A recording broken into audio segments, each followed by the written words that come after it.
माणसाला माणसांजवळ आणणं हाच खरा धर्म आणि हीच खरी प्रगती. त्याचबरोबर माणसाला माणसासारखं वागवणं हाच खरा धर्म आहे. नमस्कार, मी प्रियंका आणि आपण बघत आहात शंखनाद प्रस्तुत लेडीज विंग. आज आपल्यासोबत असं एक प्रेरणादायी व्यक्तिमत्व आहे, असं एक संघर्षशील व्यक्तिमत्व आहे ज्यांनी समाजाच्या सर्वांगीण विकासासाठी आपल्या आयुष्याला एक नवी परिभाषा दिलेली आहे. स्वातंत्र्यवीर सावरकर पुरस्काराने सन्मानित, राष्ट्रसेविका समितीच्या कार्यकर्ता, लव जिहाद प्रखर विरोधी व हिंदू राष्ट्र समर्थक, त्याचबरोबर तरुण भारत संचालिका सौ मीराताई कडबे आज आपल्या सोबत आहेत. आपण त्यांच्या कार्याचा, त्यांच्या समाज कार्याचा, त्यांच्या धैर्याचा आणि प्रेरणेचा जीवन प्रवास जाणून घेऊयात. नमस्कार मॅम, शंखनाद प्रस्तुत लेडीज विंग या कार्यक्रमात आपलं स्वागत आहे. नमस्कार. माझा पहिला प्रश्न की आपल्याला समाज कार्याची प्रेरणा कुठून मिळाली? खरं तर समाजकार्याची प्रेरणा मिळण्याकरता माझं घर हेच त्याचं मूळ केंद्र आहे. अच्छा. त्याच्यामुळे माझा मोठा भाऊ, माझा मधला भाऊ हे दोघंही वेगवेगळ्या विषयांच्या सामाजिक कामात होते. त्यामुळे आपणही काम केलं पाहिजे हे आपसुकच माझ्या जीवनामध्ये आलं आणि तिथून कामाची सुरुवात झाली. अच्छा, म्हणजे घरापासून सुरुवात झाली. घरापासून सुरुवात. ओके. मला सांगा की राष्ट्रसेविका समितीशी आपण कधी आणि कशा प्रकारे जोडले गेले? माझं मूळ गाव चंद्रपूर जिल्ह्यातल्या वरोरा हे माझं गाव आहे आणि वरोरामध्ये लहानपणी ज्या वेळेला घराच्या बाजूला राष्ट्रसेविका समितीची शाखा भरत होती त्यावेळेला आपणही त्या शाखेत गेलं पाहिजे असा भाव मनात होता आणि मी त्या शाखेत जायला लागले. तिथून माझा शाखेशी खऱ्या अर्थाने संपर्क सुरू झाला आणि पुढे मग हळूहळू विद्यार्थी दशेमध्ये जेव्हा मी कॉलेजला जायला लागले तेव्हा अखिल भारतीय विद्यार्थी परिषद या विद्यार्थी संघटनेच्या संपर्कात आले. माझा भाऊ पण त्याचा प्रचारक म्हणून त्यांनी काम केलं होतं. आयुष्याचे 7-8 वर्ष दिले होते. त्याच्यामुळे मग नंतर राष्ट्रसेविका समिती आणि विद्यार्थी दशेमध्ये अखिल भारतीय विद्यार्थी परिषदेच्या कामाला 11वी पासून सुरुवात झाली. अच्छा, वाव, फारच सुंदर. मॅम, मला सांगा की लव जिहाद विरोधी आपण अभियान राबवत असता, जनजागृती करत असता, तर ते करण्यामागचा आपला उद्देश काय होतं? मी MSW केलं, मास्टर ऑफ सोशल वर्क, आणि ते केल्यानंतर कौटुंबिक सल्लागार म्हणून मी कामाला सुरुवात केली. आज जवळजवळ 35 वर्ष झाले मी समुपदेशन या क्षेत्रात काम करते. आणि ज्या वेळेला 2007 मध्ये मी अमरावतीला पोलिसांबरोबर स्पेशल महिला सेल सुरू झाले आणि तिथे मी कामाला सुरुवात केली. त्याला 2007 मध्ये एक पहिले वडील, त्यांची मुलगी कालपासनं घरातनं निघून गेली आहे अशी समस्या घेऊन त्यावेळेला ज्या वेळेला ते पोलीस आयुक्तांकडे आले त्या दिवशी म्हणजे फरवरी 2007 मध्ये ज्यावेळेला मी अमरावती पोलिसांबरोबर कामाला सुरुवात केली आणि त्या ठिकाणी पहिल्यांदा मला अशा पद्धतीची वडील ज्यावेळेला पोलीस आयुक्तांकडे गेले आणि त्यांनी त्यांची समस्या, मुलगी कालपासनं नाही आहे घरात अशी सांगितली. ज्यावेळेला पोलीस आयुक्तांनी त्या वडिलांना माझ्याकडे पाठवलं आणि त्यांची काय समस्या जाणून घेण्याचा प्रयत्न केला त्यावेळेला आतापर्यंत कधी न घडलेली घटना ते वडील मला सांगत होते. त्यांनी सांगितलं की माझी मुलगी कालपासून घरातून निघून गेली आहे आणि कोणाबरोबर असेल तुम्हाला अंदाज आहे? तेव्हा ते म्हणाले की मी तुम्हाला सांगू शकतो की माझी मुलगी ज्याच्याबरोबर गेली तर हे ती आत्ता गेली याच्या मागे खूप कहाणी आहे. आणि मग मी प्रश्न विचारला तर त्यांनी सांगितलं की आमच्या हिंदी परिवारांमध्ये मुली शिकत नाहीत आणि म्हणून माझ्या बहिणीला तर मी शिकवलं नाही, पण माझी मुलगी 10वी पास झाल्यानंतर तिला मी महाविद्यालयात पाठवलं. महाविद्यालयात गेल्यानंतर 1-2-3 महिन्यानंतरच माझ्या एका मित्राने सांगितलं की तुझी मुलगी ज्या मित्र परिवारांमध्ये राहते तो मित्र परिवार योग्य नाही. आणि म्हणून मग मी मुलीला विचारलं तेव्हा कॉमन मुली उत्तर देतात तसं तिने उत्तर दिलं की पापा ये तो अभी सब फ्रेंड सर्कल है और इसमें कोई कौन है ये पूछा नहीं जाता, तो आप चिंता मत कीजिए. आणि म्हणून 2-3 महिने पुढे निघून गेले आणि ज्यावेळेला माझ्या मित्रांनी मला सांगितलं की नाही तुझी मुलगी ज्या मुलांबरोबर आहे ते योग्य नाही आणि मुलीला पुन्हा विचारलं आणि तिला मी सांगितलं की बस 11वीची परीक्षा द्यायची आणि ती घरात थांबायचं. तिची 11वीची परीक्षा झाली, मुलगी घरात थांबली आणि मग आता मुलीचं शिक्षण बंद झालंय, करायचं काय? म्हणून मग मी लागलीच आमच्या समाजाच्या एका मुलाकडे प्रस्ताव आला त्याचं आणि अत्यंत हुशार चांगल्या घरामध्ये मुलीचा विवाह ठरला. विवाह ठरल्यानंतर मुलीचं बाहेर जाणं बंद केलं. मला असं वाटलं की मुलगी ज्या विषयाशी जोडल्या गेली आहे किंवा जो चुकीचा मार्ग आहे त्यातनं ती नीट आहे, आता विवाह होणार. पण असं लक्षात आलं की 2-3 महिने तिने सगळं साक्षगंध असेल, कपडा खरेदी असेल, आता लग्न ठरल्यानंतर मुलगा मुलीला मोबाईल देतो आणि तिचं त्या मुलाशी बोलणं सुरू होतं. मी निश्चिंत झालो. पण 2च महिन्यात एक तिची मैत्रीण जुनी महाविद्यालयातली आली आणि ती म्हणाली की हिचा वाढदिवस होता, मैं उसको ट्रीट देना चाहती हूँ. आणि फक्त मैत्रीणच आली असं म्हणून तिला दाराच्या बाहेर मी जाऊ दिलं. पण दुर्दैव असं ठरलं की ज्यावेळेला मी प्रश्न विचारले आणि त्याच्यातनं असं आलं की ज्या वेळेला ती मैत्रीण आली तर ती मैत्रीण केवळ ट्रीट द्यायला नाही आली, तर ज्या अन्य धर्मीय तरुणाबरोबर हिची मैत्री होती, ज्याच्याकरता त्यांच्या मित्रांनी त्यांना अवेअर केलं होतं की तुमची मुलगी एका चुकीच्या मुलाबरोबर आहे, त्या मुलांनी या मुलीला एक सिम कार्ड पाठवलं होतं आणि मुलगी त्या सिम कार्ड वर बोलत होती. आणि दुर्दैव असं की त्या सिम कार्ड वरनं अगदी लग्न तोंडावर आलेलं असताना 15 दिवसाच्या आधी मुलगी देवळात जाते म्हणून घराच्या बाहेर पडली आणि 15 मिनिटं आली नाही. मग मुलगी आली नाही म्हणून शोधाशोध सुरू केली आणि तेव्हा लक्षात आलं की आपली मुलगी देवळाच्या निमित्ताने गेली. ज्या सिम कार्डवर तो अन्य धर्मीय तरुण तिला सांगत होता की तू इथे ये, इथे पोच, आमची मुलगी त्या मुस्लिम तरुणांनी आपल्या बरोबर नेलेली होती. पहिल्यांदा माझ्याही करता समुपदेशनाच्या कार्यकाळामध्ये आलेली पहिली ही केस. जेव्हा त्याचा शोध घेतला तेव्हा असं कळलं की यालाच लव जिहाद असं म्हणतात. आणि अमरावतीत माझ्याकडे आलेली पहिली केस जरी असेल तरी त्याचा अभ्यास केला तेव्हा लक्षात आलं की केरळ प्रांतामध्ये 2007 मध्येच अशा पद्धतीने ज्या मुली शिक्षणाकरता छोट्या गावातून मोठ्या गावात येतात, अशाच वर्षभर मुस्लिम तरुणांनी आपल्या संपर्कात ठेवलेल्या मुली परीक्षा संपल्यानंतर घरी पोहोचल्या नाही म्हणून आईवडिलांनी शोध घेतला. तेव्हा लक्षात आलं की मुली गावात नाही. पोलीस स्टेशनला गेले, पोलीस तक्रार घेईनात आणि म्हणून कोणीतरी सुचलं की तुम्ही कोर्टात जा. मग कोर्टाच्या माध्यमातून जेव्हा जजनी तक्रार पोलीस स्टेशनला नोंदवली, त्या केसचा शोध घेतला गेला, तेव्हा या दोघीच नाही तर अशा 4000 तरुणी त्या वर्षभरामध्ये वेगवेगळ्या ठिकाणाहून गायब झालेल्या होत्या. जेव्हा शोध घेतला आणि त्यातली एक मुलगी लपत छपत ज्या वेळेला त्या गावी आली आणि तिला जेव्हा प्रश्न विचारले तेव्हा तिने सांगितलं की जिथे मला ठेवलं होतं तिथे मी एकटी नाही, आम्ही 15 जणी होतो. त्या केरळमधल्याच नव्हतो, तर गुजरात, महाराष्ट्रात वेगवेगळ्या ठिकाणून आलेल्या मुली 15 जणींचा गट अशाच पद्धतीने मुसलमानांनी प्रेम मैत्रीच्या माध्यमातून फसवून त्या ठिकाणी आणल्या होत्या आणि त्या मुली तिथे होत्या. तिथून IBN 7 वर 2007 मध्ये दिवसभर एक स्ट्रीप फिरली होती की या तोंडाला कपडा घातलेल्या मुली आपल्या बरोबर काय झालं हे सांगत होत्या. पण दुर्दैवाने त्यावेळेला समाज माध्यमांनी फक्त एकच दिवस ती स्ट्रीप चालली आणि ती बंद झाली. तिथून माझा केवळ कौटुंबिक समुपदेशक हा प्रवास न राहता अशाही पद्धतीने ज्या मुली मुसलमान या लव जिहादच्या माध्यमातून घेऊन जातात, हा एक नवीन माझ्या कामाचा प्रवास, माझ्या कामाला एक नवीन आयाम मिळाला. आणि मग मी अभ्यास करत गेले, पुढे पुढे माझ्याकडे केसेस येत गेल्या आणि 2007 पासून सुरू केलेलं काम आज तागत आतापर्यंत या कामाची माझी सुरुवात, हे काम सातत्याने सुरू आहे. अच्छा मॅम, फारच सुंदर आपल्या कामाची सुरुवात सुरू आहे. मॅम, स्वातंत्र्यवीर सावरकर यांच्या विचारांचा आपल्या जीवनावर कसा प्रभाव पडला? लहानपणापासूनच विद्यार्थी दशेत असताना मी ज्या अखिल भारतीय विद्यार्थी परिषदेच्या कामाला विद्यार्थी दशेत सुरुवात केली, त्या युवकांचं मूळ मंत्र हा स्वामी विवेकानंद होता. कारण स्वामी विवेकानंदांनी सगळ्या युवकांना आवाहन केलं होतं की चरैवेती चरैवेती. आणि विद्यार्थी परिषदेमध्ये सुद्धा ज्ञानशील एकता या 3 त्रिसूत्रीवर आम्ही कामाला सुरुवात केली. आणि ते काम करत असताना जसजसं मोठं होत गेले आणि आता मग समुपदेशक म्हणून कामाला सुरुवात केली आणि मनामध्ये स्वातंत्र्यवीर विनायक दामोदर सावरकर हे राष्ट्रभक्तीचं जाज्वल्य तेज हे मनामध्ये प्रस्फुटित झालेलंच होतं. त्यावेळेला सावरकरांचं आयुष्य पूर्ण कळत नव्हतं, पण हळूहळू ज्या वेळेला सावरकरांचा अभ्यास, माझी जन्मठेप ही सगळी पुस्तकं वाचली, त्यावेळेला सावरकर काय हे कळलं.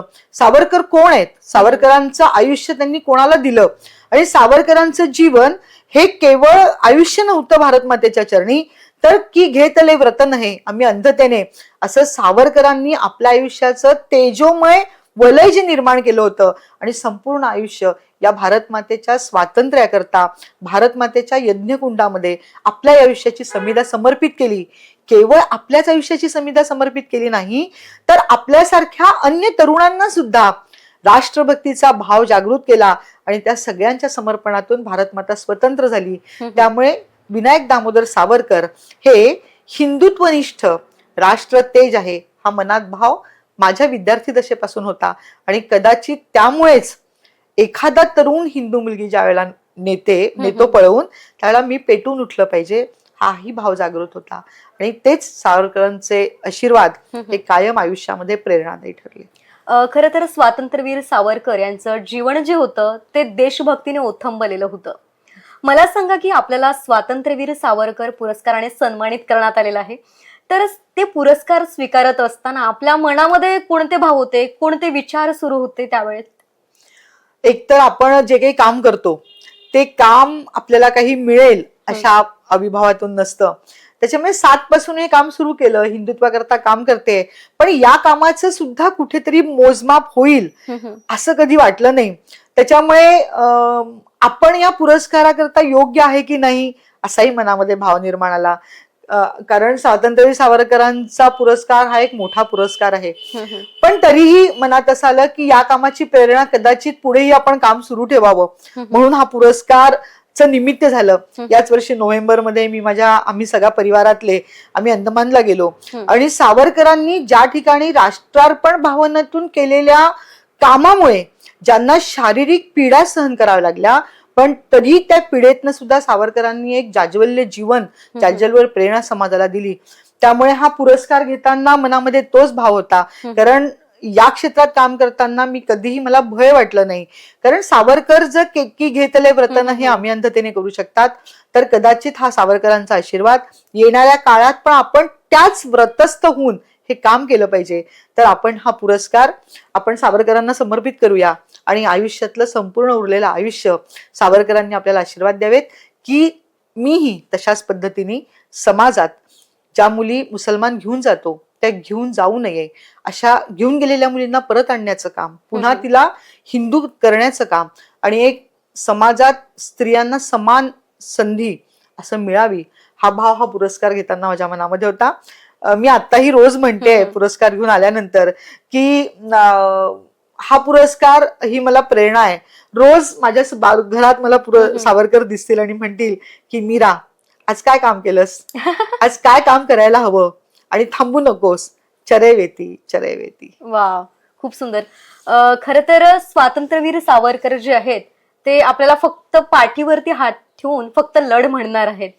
मला सांगा मॅम की ज्या राष्ट्रसेविका समितीशी महिला जोडलेल्या आहेत तर त्यांचं योगदान कसं आहे?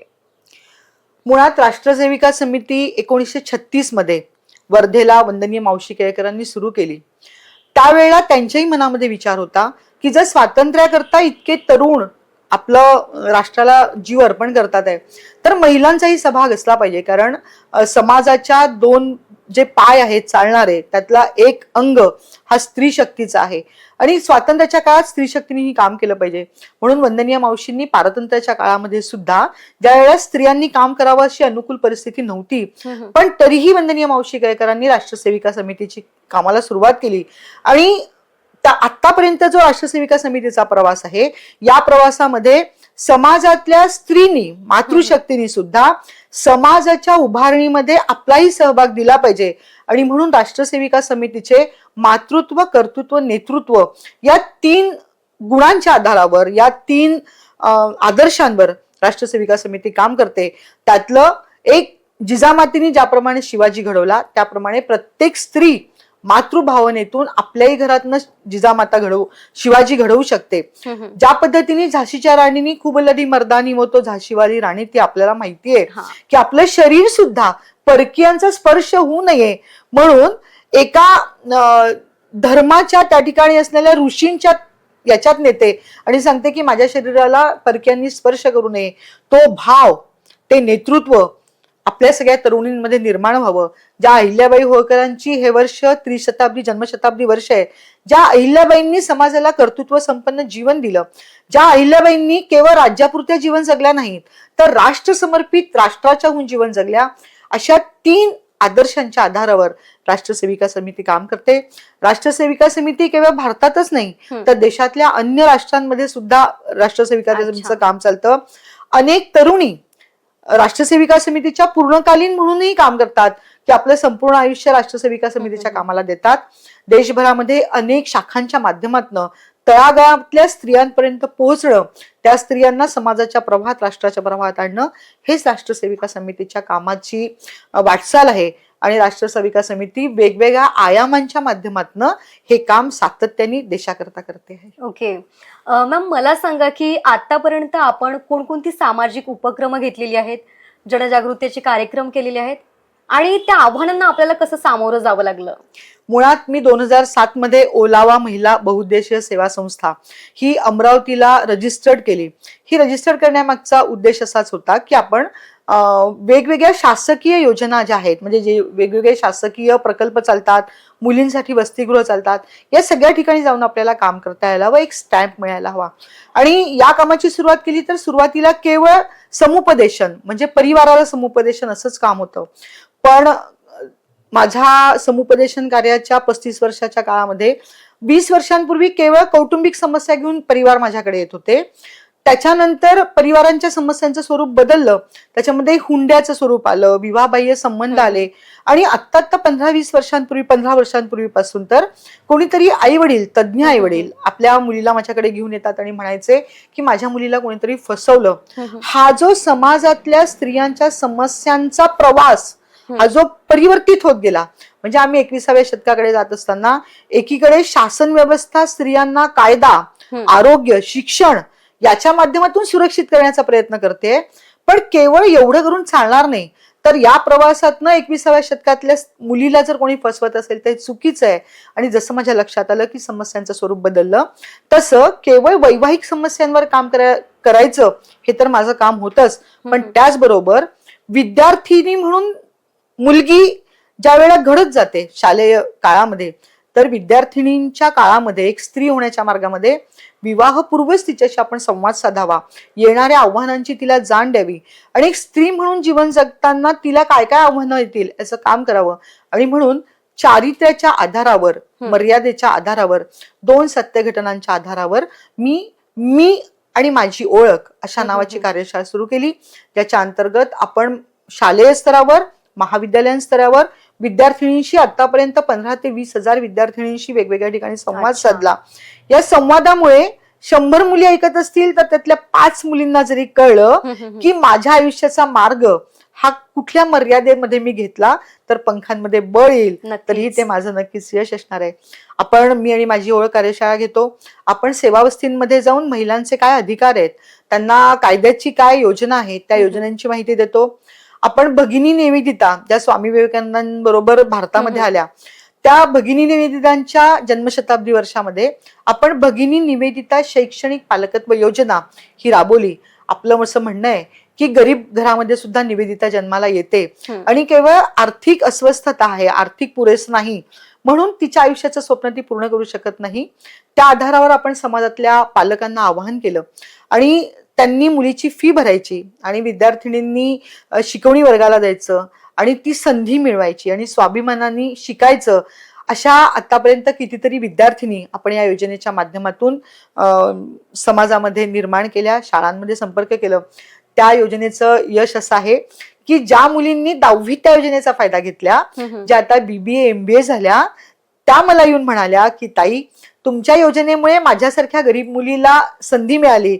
मीही नोकरीला लागल्यानंतर भगिनी निवेदिता शैक्षणिक योजनेतल्या 2 मुलींचं पालकत्व मी घेईल. समाजात असणारी संवेदना ही जर निर्माण केली तर एक उत्तम झालेला समाज दुसऱ्या कमी असलेल्या समाजाला उभं राहण्याकरता हात देतो. हे या योजनेचा आपण म्हणतोच की देणाऱ्याने देत जावे आणि घेणाऱ्याने घेत जावे. खरंच फार सुंदर मॅम. मॅम, आपल्या भविष्यातील योजना काय असणार आहेत? आता हा जो पुरस्कार मिळाला आहे, या पुरस्काराने कामाची गती ही माझी वाढेल आणि वेगवेगळ्या कार्यशाळा किंवा स्त्री सक्षमीकरणावर काम करणारे अनेक महिला संस्था आहेत किंवा अनेक महिला काम करतात.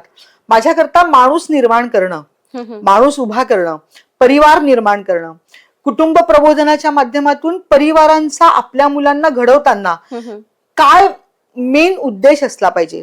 कारण केवळ अन्न वस्त्र निवारा, पदवी, अर्थार्जन हे केवळ उत्तम आयुष्याचं लक्षण नाही, तर मी समाजाचं देणं लागतो. जसं या देशाला स्वातंत्र्य मिळालं त्यावेळेला या देशातनं मेकॅले नावाचा इंग्रज अधिकारी गेला आणि त्यांनी आपल्या आईला लिहिलेल्या उत्तरात लिहिलं होतं की हा देश आम्ही स्वतंत्र करतो आहोत, पण या देशातनं परत त्यांना अशी शिक्षण प्रणाली निर्माण केली आहे की जी शिक्षण प्रणाली या देशाची राहणार नाही, त्यातनं काळे इंग्रज निर्माण होतील. आणि म्हणून या भावाचं शिक्षण निर्माण करण्याची गरज आहे. जननी जन्मभूमी स्वर्ग से महान है, इसके वास्ते ये तन है मन है और प्राण है, इसके कण कण में लिखा रामकृष्ण आंबेडकर अब्दुल कलाम नाम है, स्वतंत्र है यह धरा स्वतंत्र आसमान है. या समाजातल्या परिवारांमधला मुलगा मुलगी ज्या वेळा समाजात जाते तिच्या मनात हा भाव निर्माण व्हावा जो सावरकरांनी सांगितलंय की देहाकडून देवाकडे जात असताना मध्ये देश लागतो आणि त्या देशाचे आम्ही देणे आहोत. असा समाज, अशी मानसिकता असणारी तरुण पिढी निर्माण करणं हे येणाऱ्या काळातलं माझं आव्हान आहे आणि कामाची दिशा असणार आहे. अच्छा मॅम, या जागतिक महिला दिनाच्या माध्यमातून आजच्या महिलांना, आमच्या तरुणाईला आपण काय संदेश द्याल?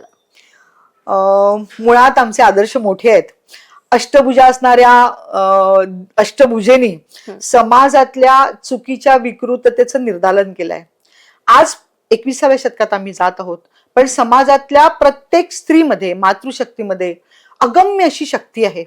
आणि केवळ 4 भिंतीच्या आतमध्ये मी आणि माझं घर आणि माझी मुलं एवढ्याच आपल्या शक्तीला सीमित न ठेवता मी समाजातल्या सगळ्या महिलांना, मातृशक्तीला आवाहन करते की त्यांनी या चाकोरीबद्ध जीवनाच्या बाहेर पडावं आणि तिच्यामधल्या असणाऱ्या गुणात्मकतेचा, तिच्यामध्ये असणाऱ्या मातृशक्तीचा उपयोग समाजातल्या अन्य तरुणांना करून द्यावा. आणि केवळ अर्थार्जन करणं, मी शिकलेली आहे म्हणजे अर्थार्जन करणं हाच माझ्या आयुष्याचा गोल नाही, तर गृहिणी असताना सुद्धा समाजाचं मी देणं लागते, ते देणं मी दिलं पाहिजे, कारण ही आज समाजाची गरज आहे. उद्या जर माझा मुलगा ज्या समाजात जाणार, जो समाज जर उत्तम करायचा असेल तर त्या समाजातले इतर तरुणही उत्तम असले पाहिजे, तर माझा मुलगा सुरक्षित राहील. म्हणून शेवटी एवढंच म्हणेन, अब जाग उठो, कमर कसो, मंजिल की राह बुलाती है, ललकार रही हमको दुनिया, भेरी आवाज लगाती है. लव जिहादच्या मुलीला वाचवण्याकरता ज्या वेळा तरुण कार्यकर्ते पोलीस स्टेशनला जातात त्यावेळेला पोलीस तरुण कार्यकर्त्यांचं ऐकत नाही. एखादा फोन जर एखाद्या गृहिणीला केला आणि ती जर पोलीस स्टेशनला गेली तर मुलांना, अशा लव जिहादमध्ये अडकलेल्या मुलीला वाचवणं सोपं जातं. आणि म्हणून महिलांनी त्यांच्या शक्तीला ओळखावं आणि त्या शक्तीला समाजात विस्तारित करावं. हे विस्तारित केलेल्या कक्षा त्या स्त्रीला घरात राहून केवळ संसार करण्याच्या आनंदापेक्षा 100 पट द्विगुणित होणारा आनंद मिळेल आणि प्रत्येक स्त्रीचं जीवन हे सार्थक ठरेल, असं मी महिलांना आवाहन करते. फारच सुंदर संदेश आजच्या महिलांना, आमच्या तरुणाईला आपण दिलत. आपण शंखनाद प्रस्तुत लेडीज विंग या कार्यक्रमात आलात, त्याबद्दल आपलं खूप खूप आभार. मी शंखनादचे सुनीलजी कुहीकर आणि प्रियंका आपले आणि आपल्या टीमचेही मनपूर्वक आभार मानते. आपण मला संधी दिलीत. विजय की काम नाही, जीवन का आधार आहे. विजय की काम नाही, जीवन का आधार आहे. धन्यवाद. आता वेळ झाली इथेच थांबण्याची. पुन्हा भेटूयात एका नवीन विषयासह. तोवर नमस्कार.